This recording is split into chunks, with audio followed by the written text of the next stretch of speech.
Good morning, good afternoon, and good evening, mga kakuripos. Okay, so Ipo Maker Shadow X. Okay, yun yung pinadala sa atin. Nakita nyo na rin naman sa thumbnail, pati sa title. Malamang kaya nyo kilinik to. 70% compact, hot swappable, tri-mode, mechanical keyboard with LCD screen. Okay, so may LCD siya. So, front row. Nako, naloko na, naging networking na. Function rowless, okay? FRL na medyo TKL sana, pero yun nga, FRL. Front row, bakit front? Okay. Basta yun, nagets nyo na ako. Sayang lang walang page up. Okay, so sayang. Tara, pakita ko lang sa inyo yung unboxing experience ko. Dahil hindi ko pa talaga binuksan yung mga accessories niya. Okay? Kasi, ayan. So, ito yung Wisteria switches. So, kaya medyo purple and medyo pa-neon green siya. Green apple color. Green apple green. Basta yun. Okay, nakikita nyo naman, 5-pin linear switches. May kasamang 3. At saka meron nung extra, anong tawag dito? Keycaps, okay? ASA profile keycaps. Okay, so, meron ring braided USB Type-C cable to Type-A. Tsaka, okay, keycap and switch puller. Ay, kailangan ko ata mag-reset. Ay, ewan ko. Okay, so, ayan. Yun yung mga accessories niya.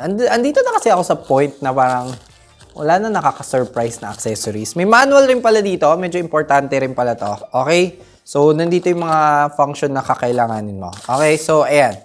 Pero yung keyboard, ganyan lang. Ganun lang talaga siyang in-unbox. Nagamit ko na to, pero ganun lang talaga siya. Okay? So, simple lang. Wala siya nung dust cover. Okay? So, ayan. So, sa likod, meron kang 4 na rubber feet. 2 levels of kickstand. Ayan. Tapos sa taas, nandito yung USB 2.4 GHz dongle, nakasaksak, at saka yung Type-C, sa gitna siya. So, ayun na. At saka, meron lang siyang 8 screws. Okay, so, mamaya paparinig ko sa inyo. Tapos, meron siyang knob dito.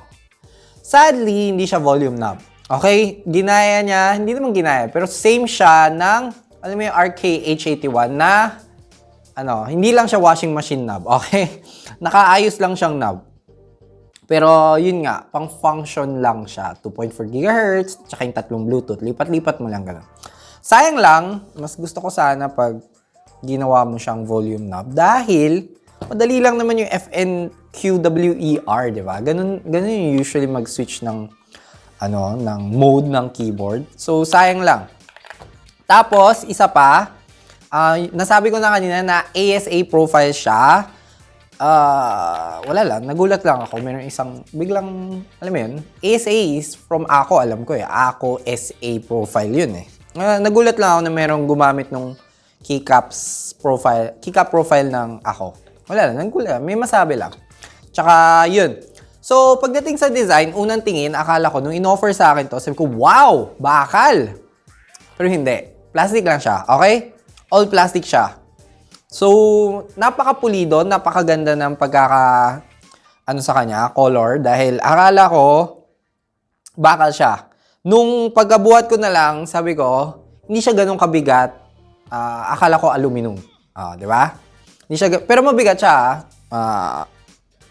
Sure yan, mabigat pa rin naman siya. So ngayon, parinig ko muna sa inyo yung ginawa kong typing test sa bahay.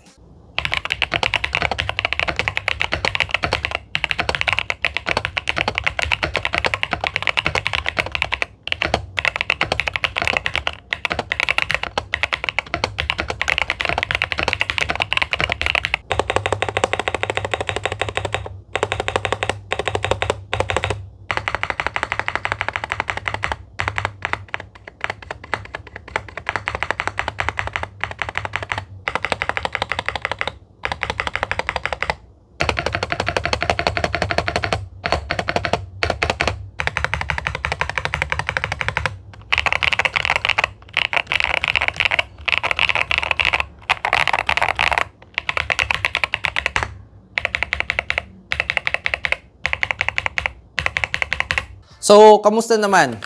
Medyo siya, Hindi ko trip yung ganitong sound. Pero, syempre, ako lang yun. May kanya-kanya tayong preference yan.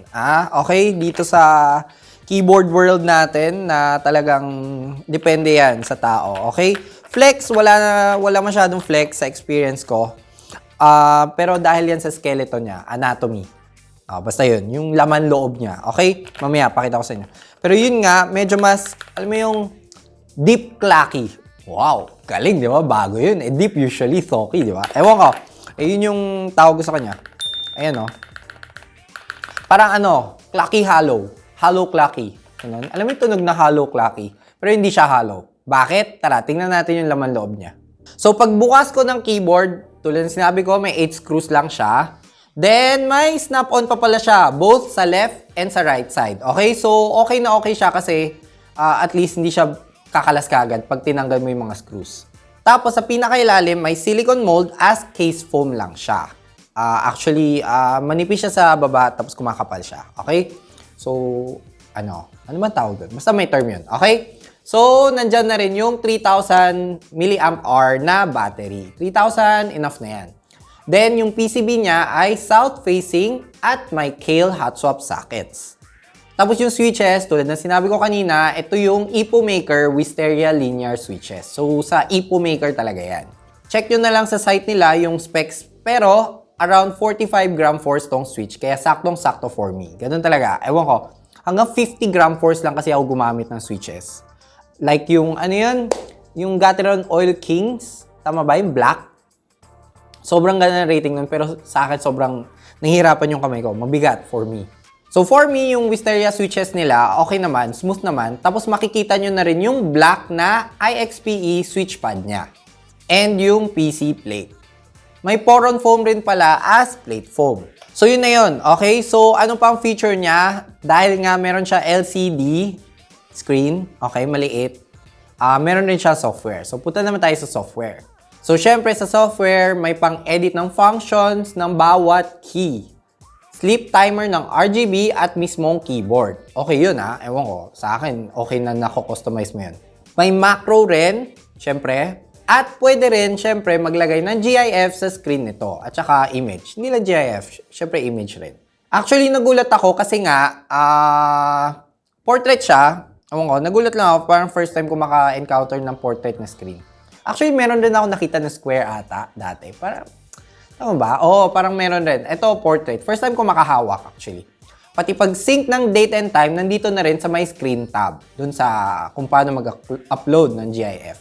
So, same lang siya tulad ng LT84. Sa pag-aalala ko, So, pag naka-wired mode ka lang pala, makaka-upload ng GIF. So, okay. Ni-re-upload ko pa siya. So, yun na nga. So, unang GIF na nailagay is anong tawag dyan?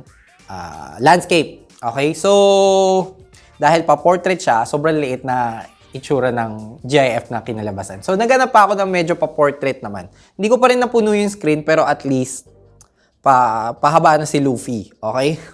Okay, si Luffy yung hinahanap kong GIF. Ewan ko, ma-one piece ako ngayon. Pero weird rin na, anong tawag dito? Yung date and time, hindi ko sure, parang ayaw mag-sync. Ayaw mag-sync sa, anong tawag dito? Ayun Wednesday ba ngayon? Hindi rin Wednesday ngayon di ba? Oo. Yung time lang ang nagsisync, pero yung date hindi nagsisync. Hindi ko alam bakit. So, baka may mali akong ginagawa. Pero sa akin, hindi nagsisync yung date. Ewan ko kung bakit, pero medyo weird lang. So finally, yung price nga niya, around 5,000 plus pesos. Depende kung saan kayo bibili. Nakita ko sa Shopee may nagbebenta na sa 5,000 pesos. Pero yung nagpadala sa atin is yung mismong sa EpoMaker. Check out yun na lang, links down below kung magkano siya ngayon. Pero yun nga, nasa around 5 plus rin siya. Ayun, okay lang siya. Siguro not my cup of tea lang yung sound, yung profile. Sound profile, hindi yung profile. Yung keycaps, okay naman sa akin ng ASA keycaps. Yung sound lang niya, hindi ko ganun kagusto kasi medyo maingay siya for me. Oo, medyo may pagka-deep, pero di ba guess nyo, yung pagka-hollow na clacky niya, alam mo yun, hindi naman siya hollow, pero ganun kinalabasan dahil sa switches ata yun. Kasi trinay ko rin siyang i-type na hindi ano yung mag-isa lang, yung PCB lang. Parinig ko sa inyo.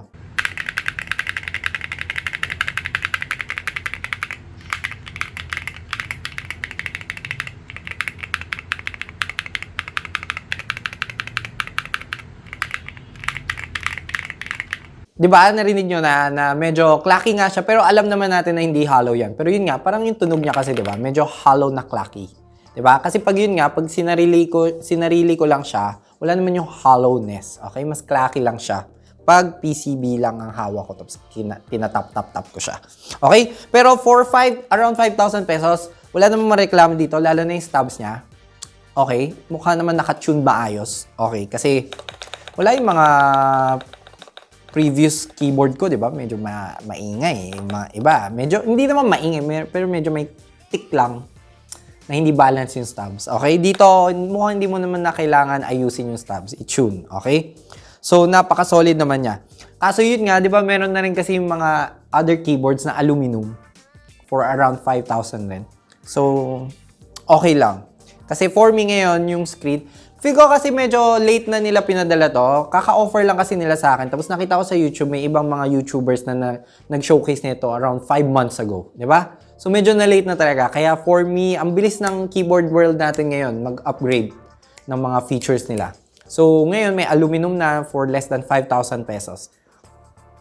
Ewan ko. Ako, I'd go with, material. Doon ako. Kasi, ewan ko, mas maganda tingnan. Mas maganda yung feeling. Diba? Kasi, diba? Yung mga switches, kaya mo palitan talaga yan eh. Yung screen kasi talaga hindi ako, dati enjoy nung bago yung LT84. Ngayon, may 1 year na ba LT84? Not so sure. Pero pag solid pa rin nga naman siya, tulad ng sinabi ko. So, kanya-kanya na yan, unless magustuhan nyo. Links will be at the description down below na lang. Thank you to EpoMaker for sending this keyboard. Okay? So, like this video na lang kung nakatulong ako sa pag-shopping nyo. And consider subscribing na lang to support the channel. Sige na. Let's do this again next time. Bye-bye!